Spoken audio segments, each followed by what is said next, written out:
Help me, Lord. Give me the words.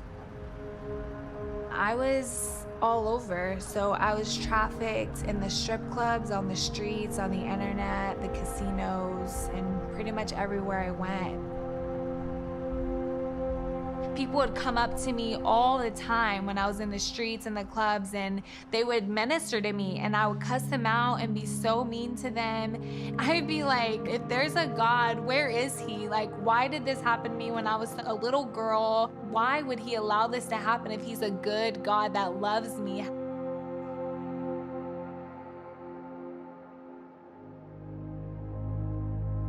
I met a lady that shared the gospel with me like I'd never heard it before. And she had actually overcome the same thing as me. And as she was speaking, she was like, you question how God could ever be there and if he's real, but he was always there and he loves you. As she was saying those things, that's when I had a flood of memories of times that he was chasing after me. There was no denying him at that point. I was really just fell to my knees and I accepted him in my heart.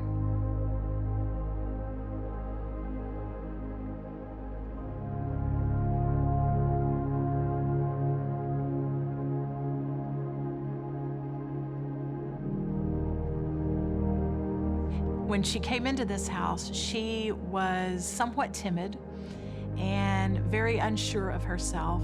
As she was experiencing the curriculum that we offered through our program, she hit some of those topics that were really hard for her, and she just wanted to run. Being at Redeem was the hardest. Sometimes it felt harder than what I had actually been through because I had to actually face it. And to heal, you have to feel. And when you have buried things your whole life and you have ran your whole life, it's difficult to face those things and really allow God to heal you through that.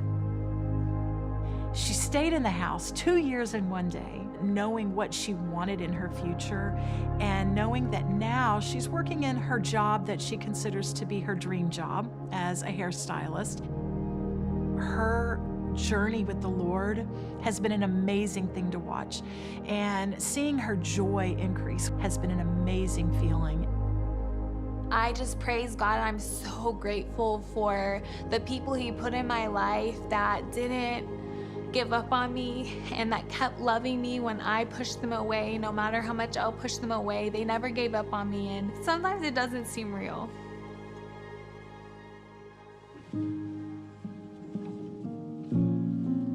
Jesus shows up every day, every week when we're here. He's given us answers, and he's given us hope, and he's given us sustainability within our program through thick and thin. There's no other answer to why that would happen. And there's only one glue for that, and that's Jesus. So we can sit and we can look and say, how do we recognize human trafficking? Right, it's not happening in my area. Looking at 3 main sources in the Houston area: brothels, which is the Asian trade; cantinas, where the Latin trade is happening; the domestic trade in our subdivisions, in a school where there is a student who is grooming and then trafficking another student.